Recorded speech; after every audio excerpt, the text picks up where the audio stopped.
We're back on the Mississippi River, and it's been a few years since we've been down here, 4 or 5 years, I think, at least. But specifically, we're on Lake Pepin, which is just, it almost feels like a reservoir when you're out here, where basically it's an area where the river gets really wide above the Chippewa. And the neat thing about this is that you can catch fish out here all year long. I mean, there's people that are catching fish out here all winter long in different places on the river. You know, so you look at April, you know, a lot of these fish are spawning. Now we're getting to early May, you know, these fish are spawned out, they're coming out of the spawn, so there's gonna be a lot of different things happening. But what's cool about this river system is it's very complex. There's a lot of nuances to it. And so on the way down here, I called Jared Flickinger, who's a phenomenal guide. If you're looking for a guide service down here, him and his son Jordan do an excellent job. And what's really cool is we got set up in the hunting shack, where Jared has Running Ridge Outfitters, where they guide whitetail deer hunters in the fall. They've got this beautiful cabin, and then they rent it out throughout the year for anglers. This is a pretty cool situation, but just a really neat fishery where you can use a lot of different presentations. I mean, it's like anything goes on the river.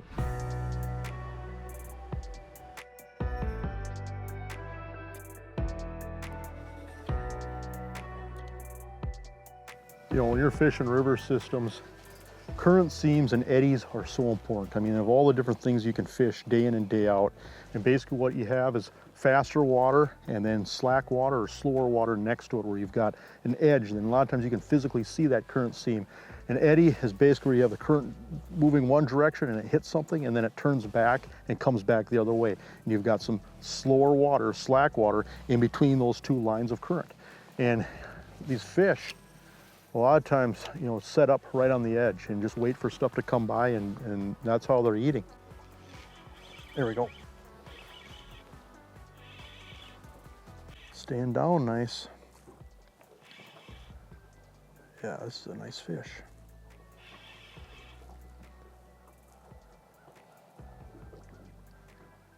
Come on up here.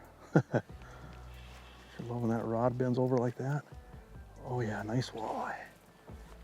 Nice walleye.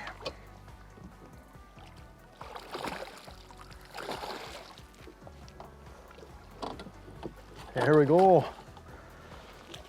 Good stuff. Now that fish is a little bit deeper and a little faster,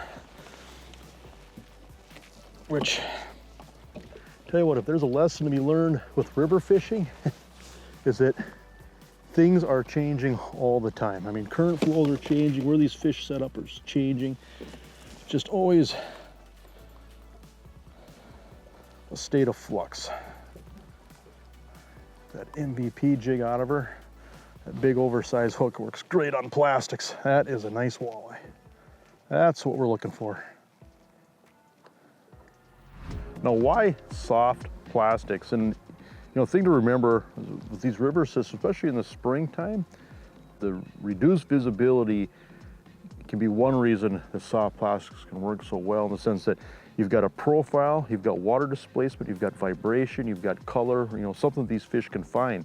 The other thing is that in the current especially, you know, that presentation sweeping by in front of that fish fairly quickly, where they don't have a lot of time to inspect it or to react. And so I'm a big fan of using soft plastics on river systems, especially in the springtime when the fish are shallow, where I can pitch or cast in. Now, I'd never say that soft plastics would replace live bait, but it definitely complements live bait. And I find that, you know, a big percentage of the time, especially in current, I find that I catch as many or more fish with plastics. I still find that I have to use minnows at times, different situations, especially with, it seems like with slower presentations and calmer or slower current, slack water. But big chunks of the spring, I mean, I'm pitching plastics 90% of the time.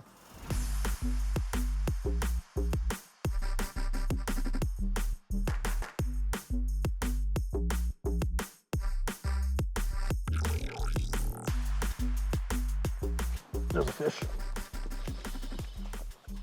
Another kick on the line. Oh yeah, nice walleye.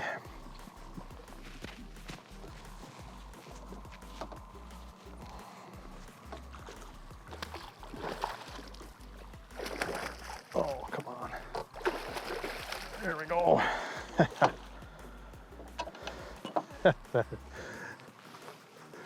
I can't think of anything I'd rather be doing than this right here. Check out this chunk. All these fish are spawned out now. Kind of getting into that post-spawn time now, where it's gonna get fun. Water warms up a little more, it's gonna get crazy. All right, thank you.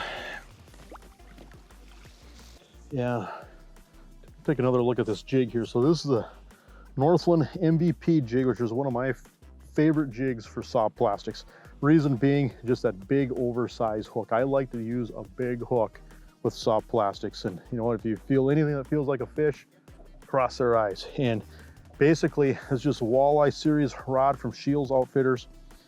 And I like to use say a 6 to 6.5 foot medium fast, extra fast rod. But the big thing is I'm a big fan of using braid, thin diameter braid when I'm using plastics, okay?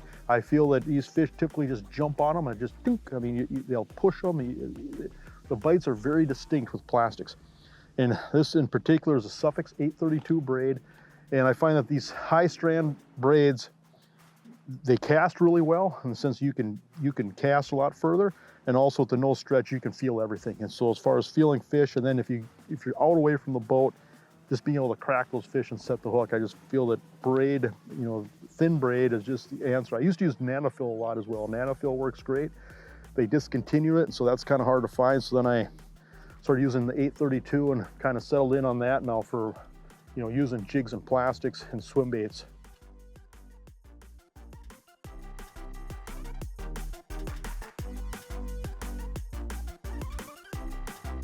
You know, this is a deal where I'm just casting right up on the sandbar.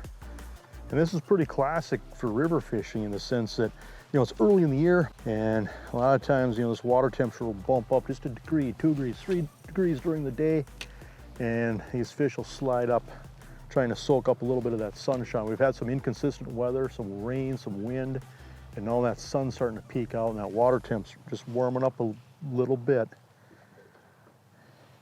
And some of these fish have been right on the end of the cast. I'm guessing in 3-4 feet of water.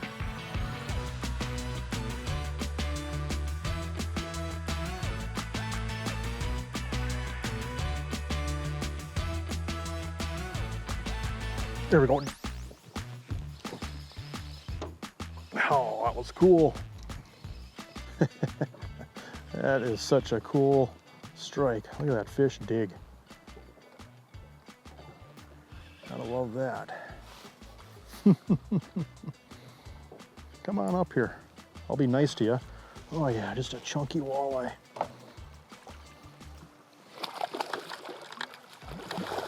There we go. All right. Strikes are just electric. I mean, just boom. They really thump on these jigs. With that no stretch braid, you feel them and then you cross their eyes. Oh. Look at that. You can't even see that jig. It's in there somewhere. Beautiful looking walleye.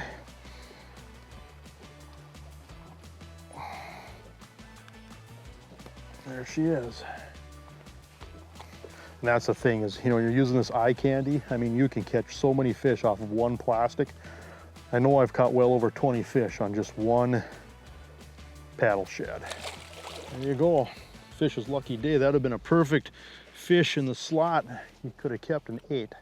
When you look at river walleyes, you know, you hear the term resident fish. You know, we're in a lot of systems, you know, these fish are coming out of a lake or coming out of a reservoir, and then they're swimming upstream to spawn.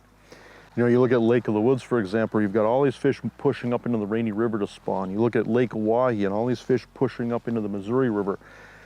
The Mississippi River is a different animal in the sense that, you know, these are resident fish. And so you've got all these different pools on the river. You've got pool 4, pool 5, and there might be some fish that move up and down from pool to pool, but for the most part, each one of these sections of river has its own personality, you know, and it's not like these fish come from some lake or from some reservoir somewhere else. I mean, these fish are here the entire time. I think that's one of the things that makes the Mississippi River so unique. There we go. That is a fun way to catch a walleye, jigging plastic. Come on up, should be able to see her soon here. Oh yeah, here she's coming up. Oh yeah, nice walleye.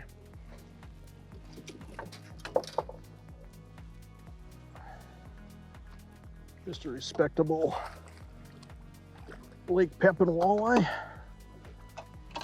Show you what we're doing here. This is classic river walleye fishing. Spot locking on a seam and just casting up. And can't even see that eye candy, but yeah, just a great walleye. And what's so cool about this is the thump. I mean, that's why we do this.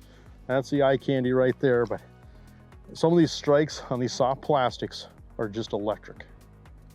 There are so many different patterns, so many different things that you can do down here. I mean, there's everything from wing dams to clam beds to shipping channels to points, shallow sandbars. I mean, you name it. You can catch fish deep, you can catch fish shallow, you can catch fish suspended. I mean, it's like you have to be able to do a little bit of everything down here to catch fish. And it really makes fishing fun because you never know what you're going to run into, and you have to be nimble and you have to be flexible if you're going to catch walleyes on the Mississippi River.